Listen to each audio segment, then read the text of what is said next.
everyone. Today I have with me author and psychic medium, Emily Stroia. And I am so excited to talk to you today, Emily. And her first book, which I found her through, was Psychic Development for Beginners. And I was so happy to connect with you because after I started talking to you and you sent me your link for your book that you're trying to write right now, it hit me so hard that I was like, this is why I know you. It isn't just about this book, but it's about your book that you're trying to get published right now. So thank you so much for talking to me today, Emily.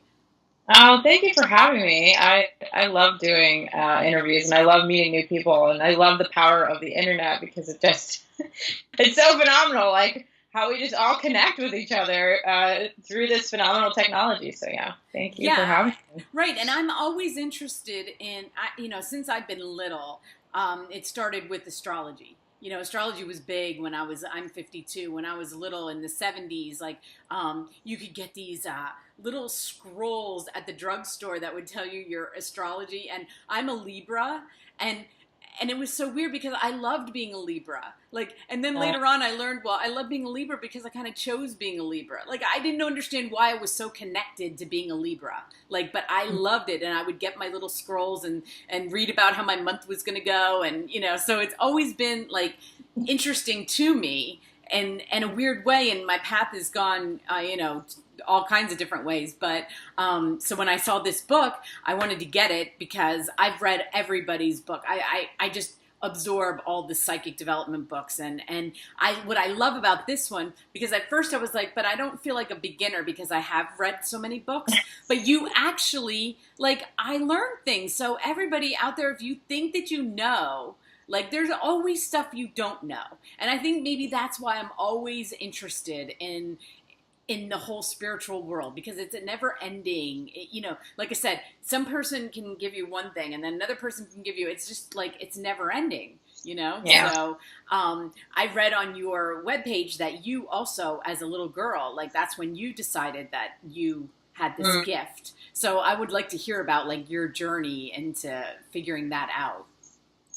yeah. For me, I feel like looking back in my life, I've been thinking about this actually a lot lately, but I feel like for myself, I was really like intuitive growing up, and it manifested a lot through my creativity. I was a super creative child and had this really fascinating imagination and was kind of obsessed with like thinking that I had an imaginary friend and Yeah. just like a world of play. And really always drawn to the mystical arts, whether it was like a show on witches or Bewitched. anything magic oriented. That was like the world that Emily, as a little girl, wanted to play in. And um, my home life was really unhealthy. And I think that for some people who are very sensitive, sometimes the ability to be very intuitive can transpire through really like unhealthy or toxic or abusive or traumatic experiences. And I've noticed that with many different mediums and intuitives and sensitive people, that they have an extrasensory awareness of life from something that happened almost. That makes sense. No, the thing that makes the most sense when you say that to me is that I lived in, so you're young. I mean, I'm a lot older. I could be your mom. And I lived in the era of Bewitched and I Dream a Genie, to the point that I would be like, I would walk around and be like, I can change things. I can do Yeah. stuff. But as a backstory, and, I don't talk about it that often, but I was very abused since the age of 2 by my father. And my household was filled with alcoholics and drugs and sexual abuse but when you're little, you don't have a sense of what's happening to you. But I do think that you're absolutely right. I think the reason I was so in my imaginary world was because, so when you said that, I was like, I never thought of that. Was the reason I was in that world so much was because of the chaos and drama going on, and I could just like escape into my own head, and I could be, Samantha on, Bewitched, Yeah. and I could change things and I could do things, and so that's a really interesting concept, and I really love that. Thank you for giving me that. It's just another Yeah, piece absolutely. to the And that's puzzle. something I teach like in with my students. So I have a lot of students who come from all different backgrounds, and I've noticed that some of the common themes is very sensitive childhoods, like very either traumatic home lives or just feeling like an outsider and feeling a bit different from their family. And I think that that's something that just naturally we kind of like go in. We sort of Go find that in. universe inside of us, Yes. and I think that there are people who operate very analytically in life, and that's their way of operating that works really well for them, Hmm. especially with a lot of things. But most of the time, whenever people come to me, it's one of the first questions many of my friends or close, people in my circle ask me if I'm choosing something to do. It's like, how do you feel about it? And that's just my way of being, is that I operate from a very intuitive part of myself. And I think it became for me like a skill that I didn't even know I was honing in on until much older. Yeah, I love that you put that together because it really makes a lot of sense to me. And when you sent me the link for Fight for Your Life, I Yeah. couldn't wait to talk to you about it because I was like, oh my gosh, I think that me and this girl that, I don't even know yet, like I feel so connected to her. And so, what made you write Fight for Your Life? What was your story in writing that book? So, Fight for Your Life, actually, that was a working title. Now it's moved into the light. So, very different vibrations. Oh, okay. Um, but at the time, I was crowdfunding for that book, and it was my personal journey of tapping into my own sort of intuition and spiritual development, um, and also my experience with my family. And I broke it up into several parts of like the beginning of almost arriving in the womb as a soul, and like what does the universe like say to you when you're in the womb, especially for a soul who may have a really hard life ahead of them. I got super Right. emotional talking about it. No, that's So so cool. I love that. I love that. yeah, so it's my baby in a way. It's this like really sensitive part of me, but I know that it's definitely not like the how-to book that you have right now. It's a lot more of like creative and artistic, and it speaks like it has sort of mystical, spiritual references of like conversations with my higher self or conversations with angels, and also my own realizations of like letting go of the past and finding peace in the past through my own journey.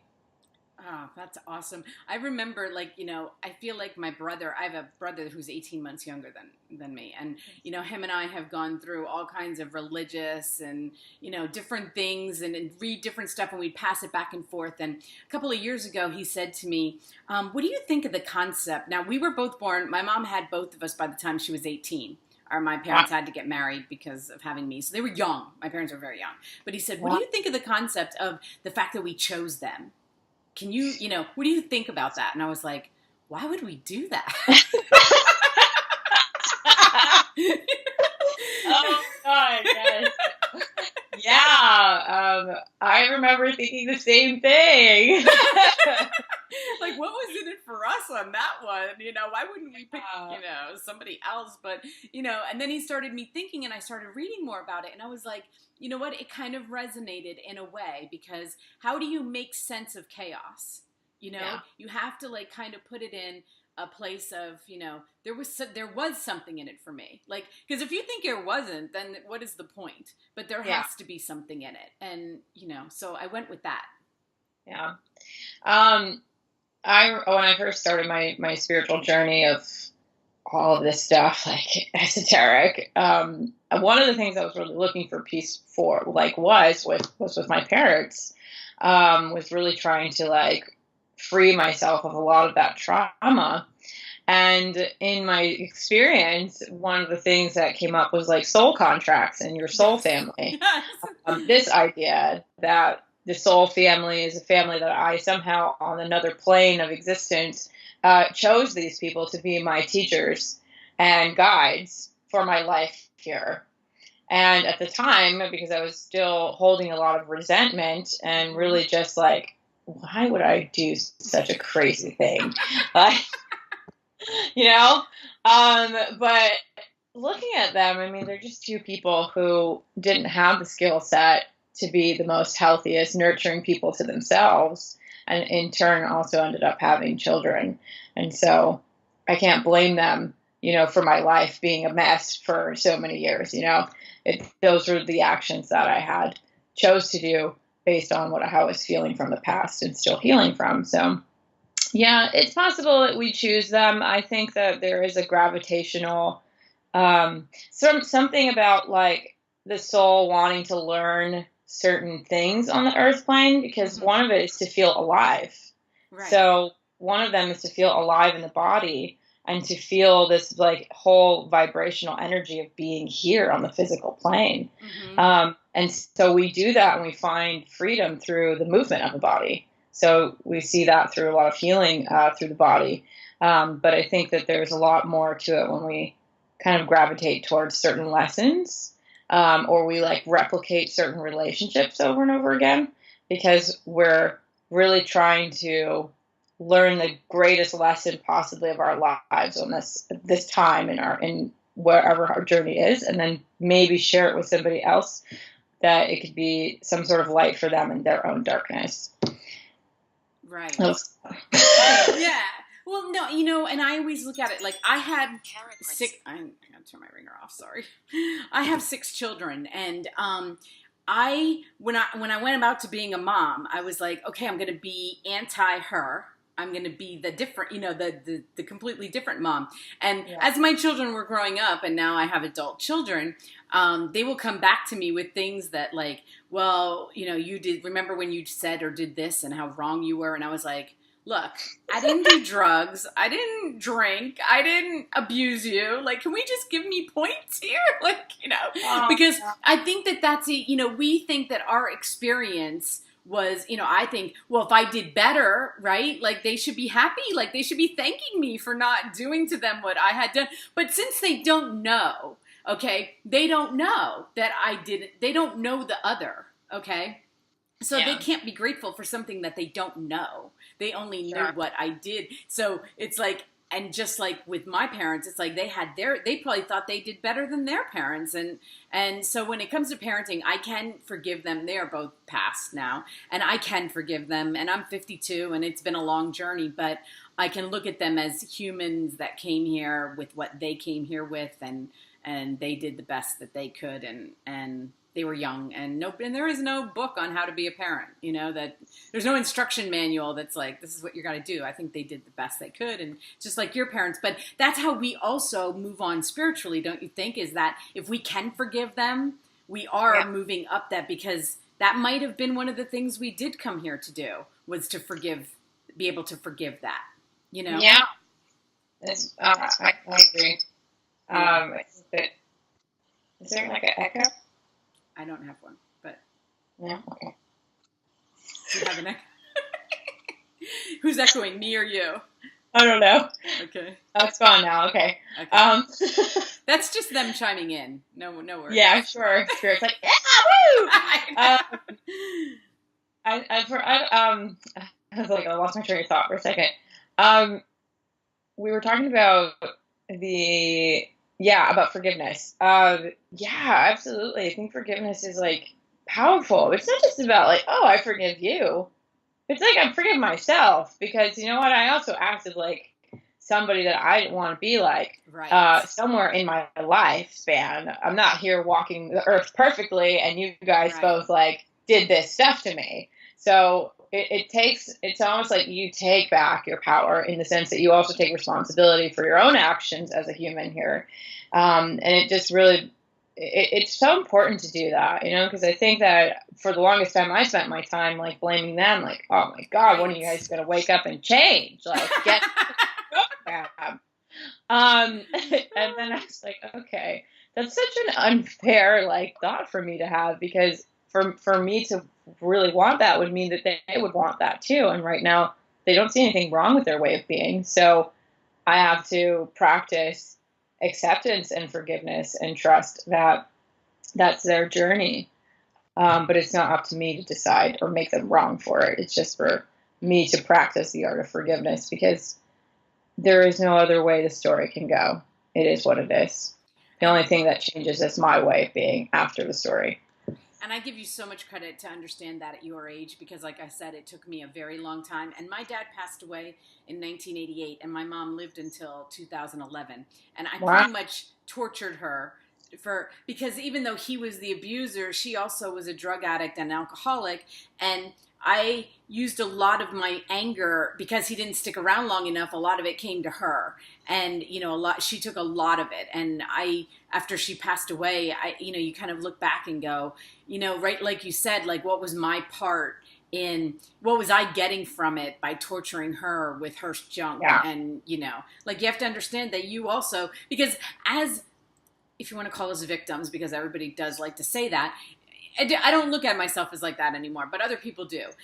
But as that, you are getting that. There's something you're getting from saying, but what do I have to be, what do I have to forgive myself for? I didn't do anything. I was the perfect one. You guys were the messed up people, So when you kind of own that, you don't become a victim anymore. And that's what I wanted to get out of, was that victim mentality, because it doesn't, you can't grow. You cannot grow spiritually with a victim mentality. It's not possible. No, absolutely not. I mean, it just it like shows up everywhere in your life. So Right. if you're playing victim in the past, still at an older age in your life, I can understand when you're a child, that's a completely different thing. Right. But as you get older, you're responsible for your choices. You're responsible for choosing to continue that cycle of like blame and torture to another human, in the same way that you felt that way growing up. Yep. And then there is the redirection of it, of like, okay, this isn't working for me, and doing this isn't working for me, and right. this isn't even who I am. So let me just shift it into who I want to be. And I think there's a lot of healing that takes place once we see that mirror of ourselves reflected back to us. Absolutely. So I always say that, like, my parents have been my greatest teachers. They have like, in this whole journey, they've been the best teachers for me, because in that story, I've been able to discover my gifts. I've been able to build a business that was completely off the norm of life and be successful at it, and also write books and share my journey here. And, that's just not something that can easily happen if you don't go through it. Absolutely. And the fact that you're teaching other people how to, and that's how this book, I mean, it's totally a teaching book on how to find your psychic ability, because I believe, like you do, and what you say in the beginning, I believe we all have gifts. I believe they're all different. And I think that working on them, whether or not you want to work on them is one thing, but to look at some, TV psychic or be like, well, that, I can't never do that. I don't believe that. I think that if you work on it enough and you understand what your gift is, if you can figure out which one you connect with, and you go into so much detail in this book about the different gifts and how you can figure out which one. Now, some people have more than one. Some people, have one. I mean, it's what resonates with them. And I love the exercises that you put in there on how to try to figure it out. It was a little bit different, and that's what I loved about it. I mean, there is still always stuff to learn, and I don't really know that I know what I've always interested in it, but I don't know. Here's the thing. When my mom died, right? Like, she was into that psychic hotline back in the day. I'm not even kidding, because she would get me for Christmas and my birthday. She'd be like, I got you a 10-minute call with the psychic hotline. Like, I got those as gifts. Okay? That's awesome. Yeah. Yeah. And actually, you know what? One of them was actually really right, because I had 2 boys and a girl at the time. And the one psychic lady on the other end of the line said, you're going to have a girl. And I was like, I already have a girl. She's like, no, you're going to have another girl. And I was like, no, I'm done. And then I had another girl. It was really weird. Within like a very short period of time. So it was kind of crazy. But anyway, so she used to do that. So my thing, so she dies, right? And I'm like, okay, good. Because now I have somebody on the other side that actually gets this stuff. And maybe I can, figure this out, right? So after she died, and, I was like, I kept looking and like, where is she? Where is, why is she not making? She knows that I'm here. She knows that I'll, understand. And so she's been gone since 2011. I've had little, I haven't had any writing in the sky like I thought was going to happen, or I was going to walk into a room and I don't Yeah. know. I expected big things, Yeah. and then I went through a time of doubting because I was like, well, you know what? If I'm not getting anything, then maybe some of this is not right because she would be the one that would make it right. hmm But anyway, what do you have to say about? I'll let you Well, talk. that's common. I think that whenever we lose somebody that we had a closer relationship to, we expect them to like send us a balloon with their name in it. Like, yeah, I'm here. Woo! Look what's for you. Yep. I'm doing good. I like it here. Something Yeah. useful, Um, right? what I've shared with people that I've worked with that have worked with me, um, is in life we have languages that we can understand each other through. So you may be somebody who communicates very well through like touch while you're talking to somebody. You may be somebody who also either is more of a visual like communicator, or you learn better through hearing, or auditory, like somebody who would listen to like an audio book versus reading it and actually like having a tangible experience with the book. And so in that same way, if you think about how who your loved one, however they liked to communicate with you when they were alive, they might find ways very similarly to that way when they pass. So if that makes any sense No, that at makes a all. lot of sense. Yeah, so it's really like just noticing like how did we spend time together when she was here, and how might she find a way to communicate with me now? So and sometimes it's as simple as, let's say that you guys used to have like a Sunday ritual where you would meet for coffee and brunch or something, and then now you have a friend that you sometimes go out with periodically for brunch, and in that time frame, there's a conversation that's exchanged where once in a while you might feel like your mom is talking to you through your friend. And so there's this influence sometimes. It's not necessarily like a epic writing in the sky, but it comes through like tools and instruments that they can influence or shadow or energetically be present somehow to communicate with you. Just yesterday, a student of mine shared this with a really great example. She was the same thing. She said her ex-husband passed away, and she'd been wanting him to talk to her, like, "Where are you? Where are you? Where are you? Why aren't you here?" And and so she was placing like this expectation on how he should talk to her, because that's what our brains think, that Right. for it to be real, you have to talk to me like this. Right. And so we limit possibly the subtle other ways that they want to talk to us by having this like expectation that they have to go and like manifest something that would take a lot of energy for them to manifest for us. So she shared with me that in a vision or meditation, she was asking him, and he appeared and told her that the way for her to talk to him was through the pets. So simple, but that's how he wanted her and them to start talking, was through her pets that she has. And so when you let's take a step back and say, well, what am I doing here? That's like really kind of like a bit super over the top, and like taking a step, like how do they want to communicate with me? That might actually open a door to start noticing the signs and ways in which they want to talk to you. Interesting. I do think that like my dad was really into music. Okay, and music was a huge part of my childhood. 60s music, because that's when he was listening to music.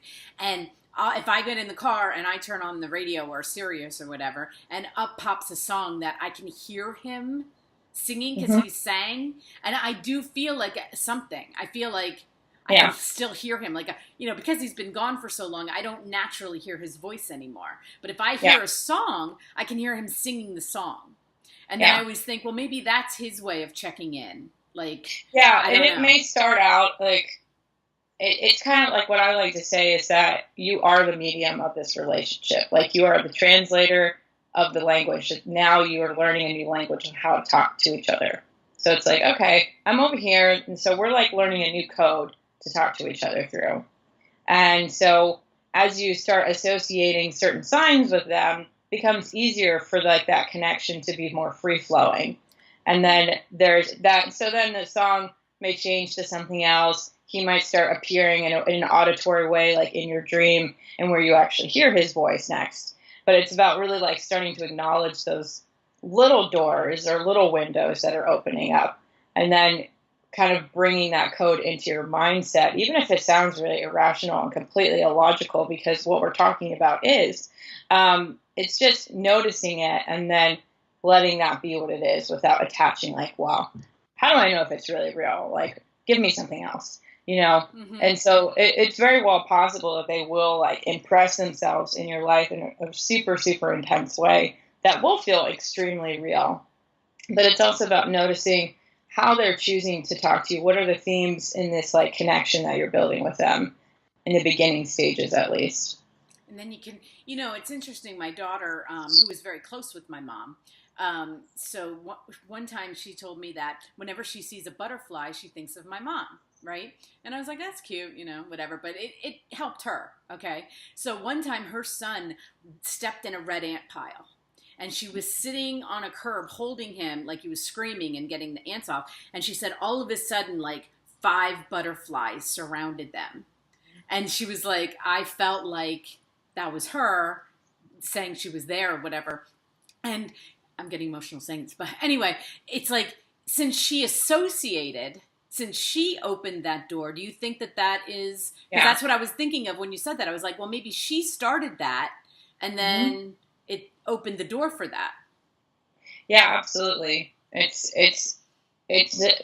mean, butterflies are super common. I've heard from so many people. And I think that that's like a really magical symbol. Maybe. Children who pass away have their own sort of symbols. I feel like there's like, how we have like fundamental symbols in our culture that represent certain things, like a red rose might mean love or something. Right. The American flag might mean like patriotism, whatever. There's like these fundamental symbols of a culture, and that's where our brain goes to. Yeah. And so I think that for spirit, they have some fundamental symbols of their like calling cards to us.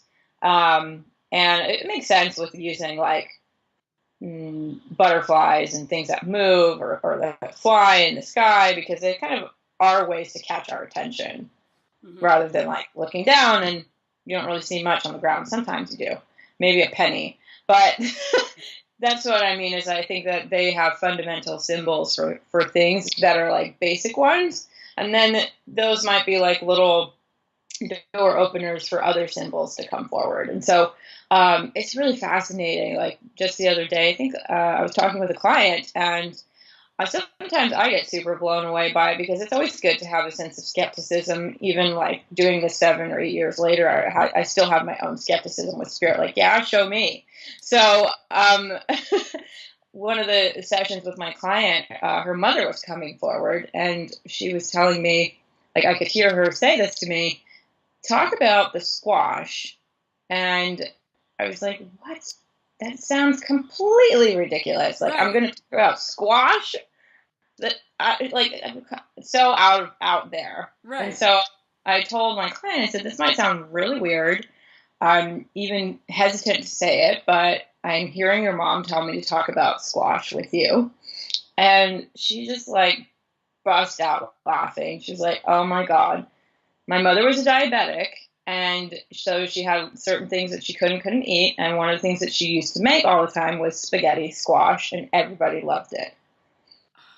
And so they have their own like little things that represent parts of their story in life, and they might use a simple symbol like squash to really convey that it's them, So because you are medium and you do hear things, and what is if you had to describe to somebody who is a skeptic about this, not me, because I do believe you, but anyway, if you had to explain it and be like, okay, if somebody said, okay, Emily, well, where are they? Like, where are they? How can they get to, are they vibrating at are they here, but vibrating at a different level of, vibration, or, like, how do you see it in your world? I feel like I feel like we can transcend space and time um, consciously. Like we do this in meditation. We do this sometimes telepathically, where we think of someone and then they call us. And so I think that there is like a frequency of energy that is super high. And once we can tap into that, we tap into the intelligence of that person in spirit, in their consciousness. And there's very well possible that when we're playing in that frequency field where we are spirit, and so spirit and you as spirit connect and intermingle in that frequency, you're able to receive energetic impressions and communication with them. It's almost like the telepathic antenna goes up, and then they're like, oh yeah, ding! And so I think that's it's just an ability that's very well possible, that has been possible even for kids, that they have this like sometimes conversation with the relative who passed away and describing them in full detail to their parents and never met them before in their lives. And there's this like, I think that they are naturally at a very like different frequency than we are, and there's also like less like stuff imposed into their brains, and so they have that the ability to play, and their imagination may go into a different frequency where they can communicate with spirit. And that's what I think happens, is that we are able to kind of move our energy awareness to conversation in a different wavelength of life. Yeah, Or and conscious. even animals, like I always believe, this is my belief about animals, is that because I have a dog, and we always think of it that, well, they can hear things that we can't, right? Because they have these extra hearing thing. But I think it goes even a little bit beyond that. And when you were talking about how your friend wanted to communicate through animals, because my son, I have a dog that's attached to my son. Well, he could be, and I'm not even like driving down the block, okay? Like so far away, and that my dog will get up and sit next to the door, and I'll be like, I'm sorry, he's not, I'll look outside, I'm like, he's not here, and all of a sudden around the corner comes by, and I think he couldn't have heard Yeah. that Yeah. far away. And Yeah. it's like, I don't know, on some level, but their hearing, quote unquote, is like, but I think it's like vibration. It's like Yeah. it's energetic. It's an energetic thing that he senses, like he's coming. You Yeah. know, Mm-hmm. not that he can hear tire, because I'm in a neighborhood that cars are going by all the time. You know what I Mm-hmm. mean? Yeah, I think it's just there's just a frequency of energy or wavelength of energy that we shift into, and in that we can tap into the consciousness of another human or another soul. Yeah. And I feel like it's actually very simple, but it's hard to measure at Very. this point. I know that studies have been done on trying to measure it, and even when like somebody passes away and their soul leaving their body, and the energy of that shift and how the body's weight changes or something. There's like a fluctuation there. And then also studies on the brain when like a medium is connecting to spirit, like what's being activated in the brain that's not normally activated in like the average human or something. So it's really interesting. There's lots of stuff out there. So interesting. When my mom died, okay, so she was dying of cancer. It wasn't a shock. I mean, we knew she was going to die. And I'm a book reader. Okay, obviously, Mm-hmm. I read hundreds of books all the time. So, and my mom would have identified me as a book, because she always thought I was crazy because I read so many books all the time. I think it was an escape thing for me, especially as a child. But anyway, I had plans to go see her at the hospital, and like at 4 o'clock in the morning, I have this dream that I'm reading a book, and out pop the words, "Her mom just died," and I sat up, and the phone rang for the hospital to tell me that she died. And I kept saying to myself, like when it happened, I'd tell people, and they're like, okay. And they're like, well, it was a dream. And I'm like, no, it was a dream, but it wasn't a dream. Like it was too, like it made me sit up out of that moment, because of course I'm waiting for my mom to die. I read the words, they pop in bold, and the phone rings. Like, and I was like, wow, how did she do that? Like, how did she make that happen? That was just, it was crazy. And I don't know that it was her, but it did happen. And it was, an unbelievable experience for me, to have happen. But I don't know how she did it. I don't know who did it, but it happened. Mm, yeah. I think that they like energetically travel to our consciousness in that moment sometimes. And that's super, I've heard stories a lot like that where they've had this feeling or this thought or Yes. just intuition and the phone rings and that person And that it's they like, were yeah, it was thinking like of. prepare. It was almost like that second of preparation in a weird Yeah. way because I had a Yeah. second to process. Like my mom just It died, can you be know. also that they wanted to like personally tell you rather than you having to hear it Oh, from I somebody love else. that. That's Yeah. awesome. I love Yeah, that. she was probably like, I just want you to know I'm over here. So, And kind of prepare me, you know, like you said, she would want to tell me. So that's yeah. awesome. That's really cool. Oh my god, I could talk to you all day, Emily. You are awesome. I can see why Yeah. people pay to talk to you, okay? Because I can talk to you all day, and Yeah. you know, I think that There's a it's lot. I know. I think it's so, like I said, you know, I'm so happy to meet you and see how young you are because I can't wait to see what happens in your life. I can't wait to see where this takes you because um, this stuff, everybody loves to talk about it. Everybody's got stories. Everybody wants to talk about it, and they need people. And you've like given me like 5 insights in a half an hour. Like, I mean, I think it's amazing. I think you're going to do such great work with more books and more talks and your business and you know, I feel like you're such a blessing to a lot of people. Thank you. Yeah. That means So a lot. everybody, what I want to tell you is that you have to get this little. I mean, it is you can read it in an hour, okay? But she's got a little exercises in here for you to do, and a little bit of insight about what the different things are. And like I said, I've read a lot of books. I've read John Edwards books. I've read, you know, name them. I've read them, and yet, and when I got this, I was like. Oh, I'm going to know everything she says. And I didn't. And I was like, oh my gosh, there's still always something else. And of course, it's evolving and it always evolves and everybody's learning more. And since you're so young, you're going to bring a whole other aspect to this. I really believe that. And Yeah. I'm so happy that I met you. And here is her little teeny tiny book. And it doesn't even cost that much. Thank I don't know if you. it's on, is it on Kindle too? Can they get it on Kindle? Yeah.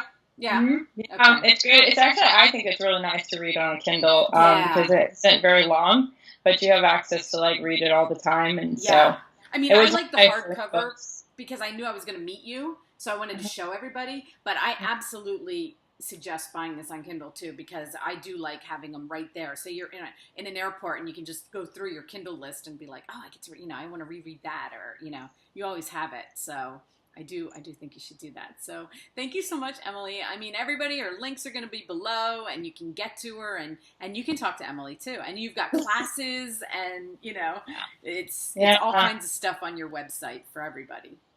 Mm-hmm. I have lots of resources for people.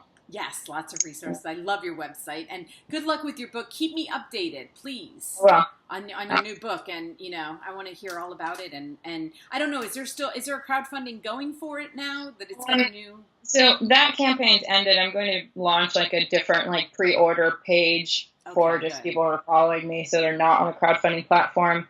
And that's going to be up probably in the next couple of weeks. So we're redesigning the cover and like everything's moving into like the last final stage of the book coming out into the world. And yeah, and if you tag me in it or share it on my message thing, I will share it to my world. So it'll go out all over the place. So I'd be happy to do that. Okay. Thanks. Okay. We'll talk to you really soon. Thank you so much. Have a great day. Thanks.